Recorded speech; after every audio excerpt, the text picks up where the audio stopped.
और उस चंद्र की पूर्णता में हमारी अभिलाषाएं भी पूर्ण हो।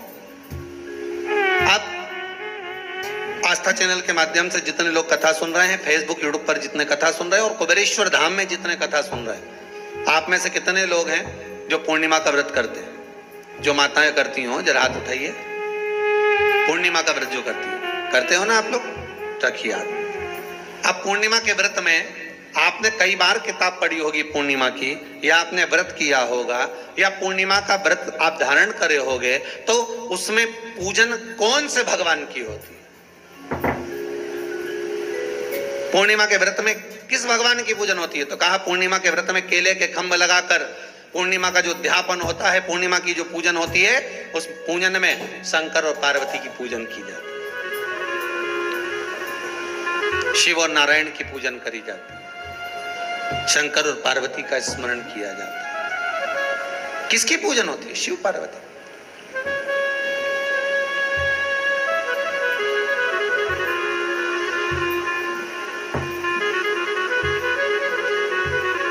क्यों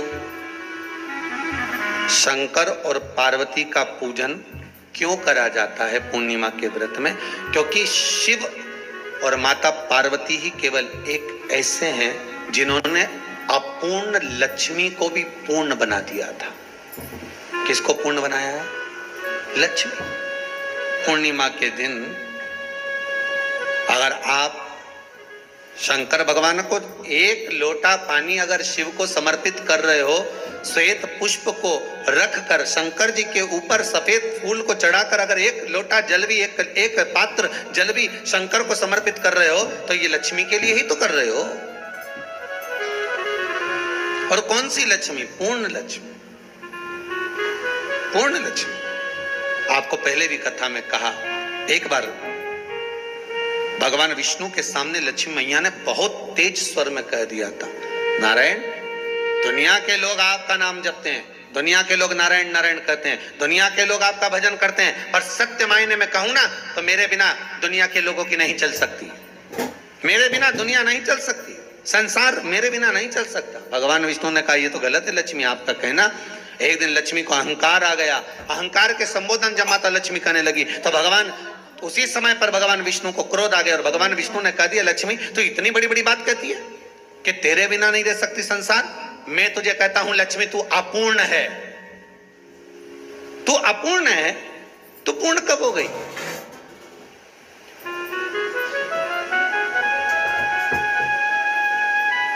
तेरी पूर्णता कहां हो गई?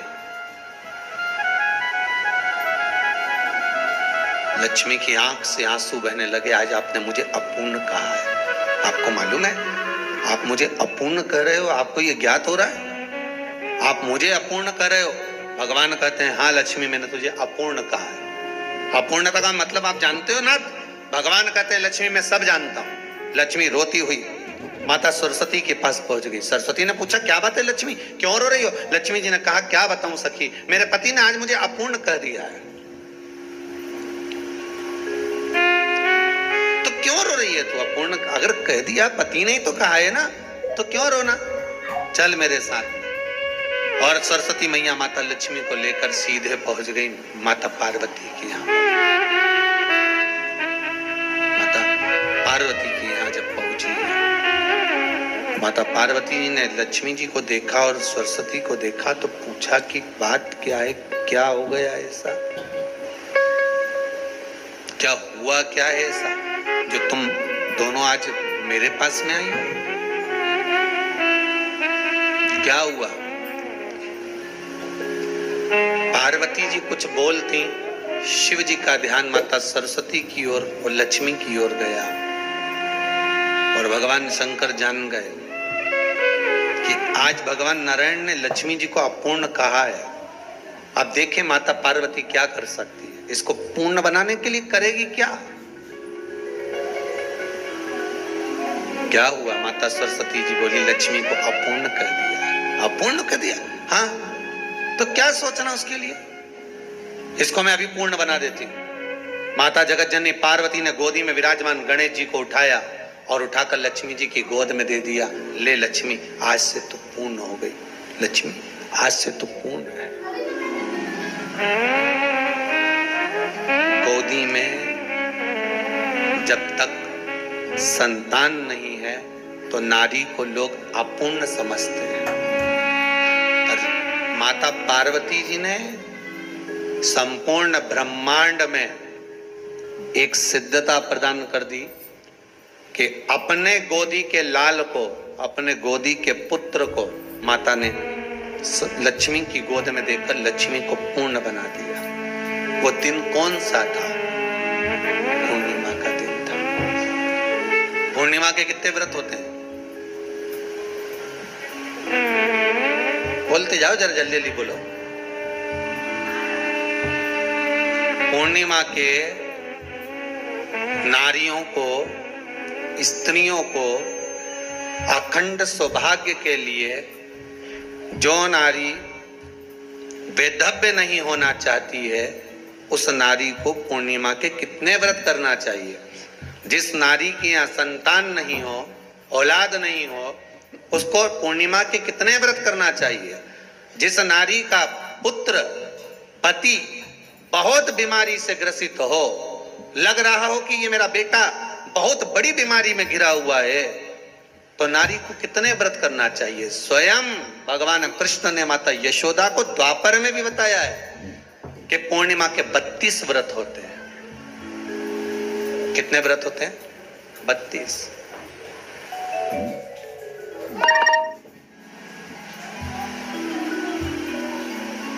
स्वयं भगवान कृष्ण यशोदा रानी को, माता यशोदा जी को भी बता रहे हैं 32 व्रत। अब आपको किसी ने बता दिया होगा कि 8 कर लो, 7 कर लो, 6 कर लो, 12 कर लो, इसलिए आपने बोला कि 12 कर लीजिए, 32 कर लीजिए। पर यहाँ तो द्वापर की कथा भी कहती है। यशोदा जी ने एक बार भगवान कृष्ण को रोक कर कह दिया, ए कन्हैया रुको। कन्हैया बोले, बोलो माँ क्या बात है? कन्हैया जरा रुकिए, इधर आओ जरा। भगवान कृष्ण आए। हाँ माँ। किस जगह का प्रसंग है ये? जिस समय पर राधा रानी कुरुक्षेत्र में नंद बाबा और यशोदा जी को लेकर कुरुक्षेत्र के कुंड में, ब्रह्म सरोवर में स्नान कराने के लिए लेकर जाती है, ग्रहण का समय पर। और जब भगवान कृष्ण उस कुरुक्षेत्र के उस सरोवर में स्नान करने आते हैं, तब यशोदा जी ने अपने लाला से प्रश्न किया है, पूछा है,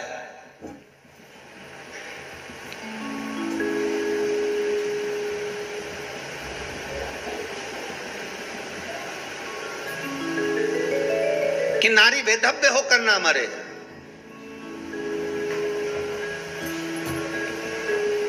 उसका पति कोई रोग से ग्रसित ना हो, उसका पुत्र किसी रोग में ना पड़े।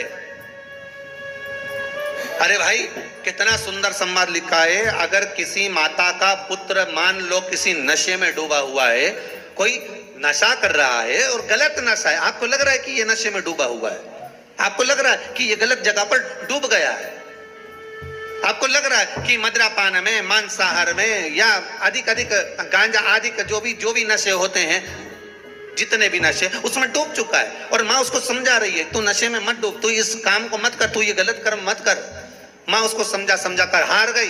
तो मेरा माताओं से निवेदन है, आप उसको समझाना बंद कर दो, एक काम करना प्रारंभ कर दीजिए। हमें जो शिव महापुराण के माध्यम से शास्त्र कह रहा है कि आप 32 पूर्णिमा के व्रत प्रारंभ कर दो। उसमें करना क्या है आपको? केवल जिस दिन व्रत रहे, रात्रि के समय पर कोई भी मीठा, कुछ भी सामग्री आप चंद्र की रोशनी में, चंद्र को अर्घ देने के बाद, पूजन करने के बाद उसको रखो, और वही सामग्री जो नशा कर रहा है उसको पूर्णिमा के दूसरे दिन उसको खिलाओ। आप धीरे धीरे खिलाना चालू करेंगे, जिस नशे में वो डूबा हुआ है उस नशे से वो छूटना प्रारंभ हो जाएगा। 2 पूर्णिमा व्रत करके तो देखो, 3 में तुम्हें जरूरत ही नहीं पड़े। धीरे धीरे आप वो छूटना प्रारंभ हो जाएगा। स्वयं भगवान कह रहे हैं, यशोदा मैया ने कन्हैया को रोक लिया कुरुक्षेत्र के उस मैदान में, और भगवान कृष्ण का दर्शन माता यशोदा जी करी। बहुत दिनों के बाद माँ को आज माता यशोदा को लाला का दर्शन हुआ बहुत समय के बाद, जाने के बाद, बहुत समय। जब देवता 33 कोटि देवता उस चंद्र के इंतजार में रहते हैं कि ये चंद्र प्रबल होगा, तब जाकर ये चंद्र यहाँ पहुंचेगा, तब जाकर हम मंथन करेंगे, तब जाकर वो अमृत मिलेगा, और उस अमृत को देवता धारण करेंगे तो वो आनंद पा जाएंगे। तो हम क्यों शरद पूर्णिमा छोड़े? हम क्यों एक एक पूर्णिमा छोड़े? एक एक पूर्णिमा के महत्व को जानिए। कोई पूर्णिमा साधारण नहीं है, कोई प्रदोष साधारण नहीं है, कोई शिवरात्रि साधारण नहीं है। 12 महीने शिवरात्रि पड़ती है, 12 महीने में प्रदोष पड़ते हैं, पर 12 महीने पड़ते हैं। हम उसका महत्व ही नहीं जान पाते।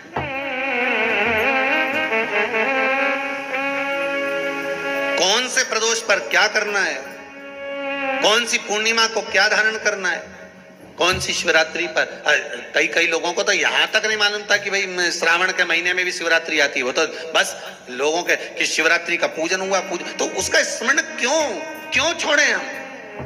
अगर ये वेद और शास्त्र ब्राह्मणों को दिए गए हैं, ये वेद और शास्त्र विद्वज्जन को दिए गए हैं, तो इसका स्मरण होना चाहिए कि हम निकाल कर जनमानस तक ये चीज पहुंचाएं कि हमें इस दिन ये पूजन करना है। उसका स्मरण होना चाहिए।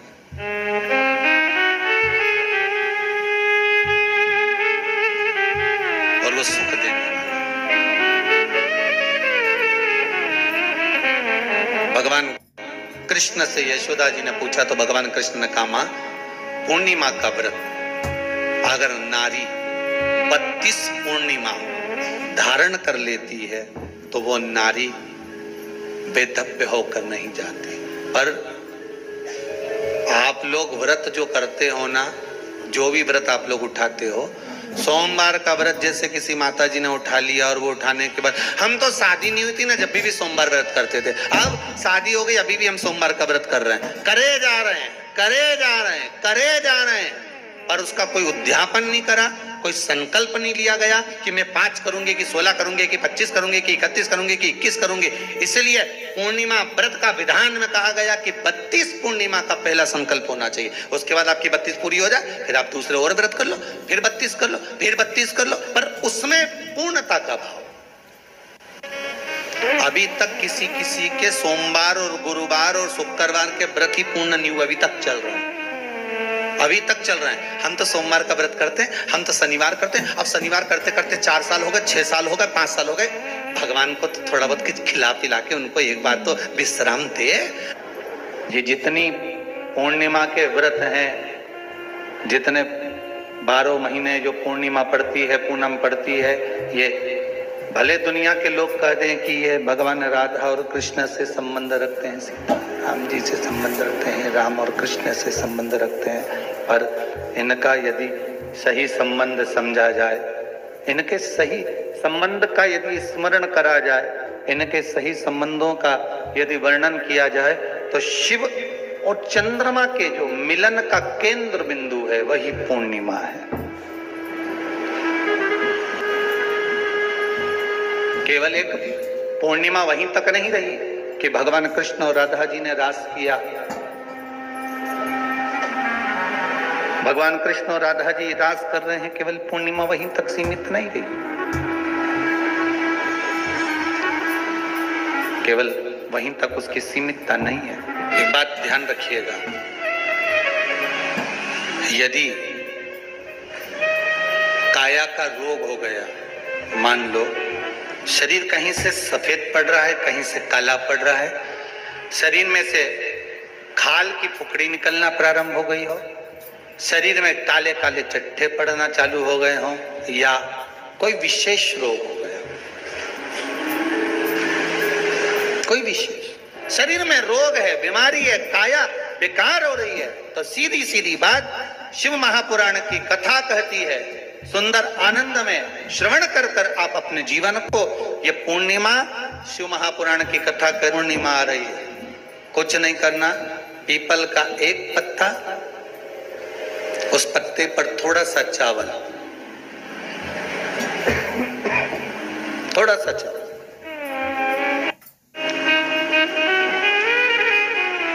पूर्णिमा की रात्रि को अपने हाथ में लेकर, अपने नयनों से लगाकर, शरीर पर से स्वयं उतारकर उसको दरवाजे के पास रख दीजिए। पूर्णिमा की रात्रि को पूर्ण होने पर उस चावल को दूसरे दिन सूंघ कर बहते हुए पानी में डाल दीजिए।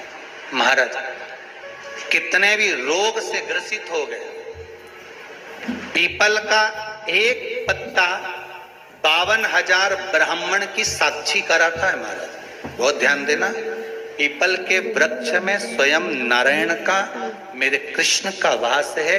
स्वयं भगवान गीता के अंतर्गत कहते हैं कि मैं पीपल का वृक्ष हूं, नारायण उसी में वास। 52,000 ब्राह्मणों का वासा एक पीपल के पत्ते में होता है। और आपको पहले भी कथा में कहा, गाय, ब्राह्मण, बहन, बेटी, ये सब काल का हरण करने वाले, काल को हरने वाले हो। रोग को मिटाइए, शिव का स्मरण करो। पूर्णिमा के दिन चावल का एक आखा दाना, आखा दाना जानते हो, पूरा खंडित चावल नहीं, कितना चावल, एक दाना चावल का शंकर भगवान के शिवलिंग पर समर्पित करिए। एक बेलपत्र जिसका डंडी का मुख अपनी ओर हो, जहां से चावल चढ़ाया है, उस चावल के ऊपर अपनी कामना कर कर रख दीजिए और चंद्रमौली भगवान का स्मरण करिए। कौन से भगवान? शंकर भगवान का सर्वश्रेष्ठ सुंदर नाम है चंद्रमौली। चंद्रमौली भगवान का स्मरण करिए, अपनी कामना कर कर, बेलपत्र समर्पित कर कर शिव जी पर एक लोटा पानी, एक जल पात्र समर्पित करो, कलश से जल चढ़ा दीजिए, नैनों में वो जल लगाकर अपनी कामना कर कर वापिस घर को आइए। अगली माँ आएगी, जो कामना करी है मेरा चंद्रमौली भोलेनाथ उसे पूर्ण कर ही देगा। शिव उपासना के लिए जितनी 12 महीने में पूर्णिमा पड़ती है, एक एक पूर्णिमा का व्याख्यान वर्णन करेंगे। आज तो कथा का महत्तम दिवस है, पहला दिवस है, तो हम उसको महत्व समझें कि पूर्णिमा का महत्व क्या है, हम उसका महत्व समझें कि शंकर और चंद्र का रिश्ता क्या है, संबंध क्या है।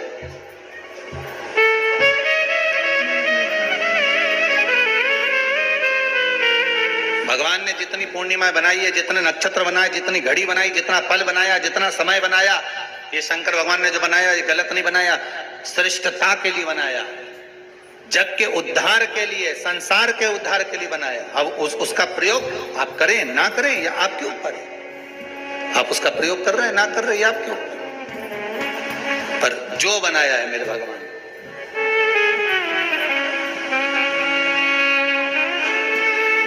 शिव देव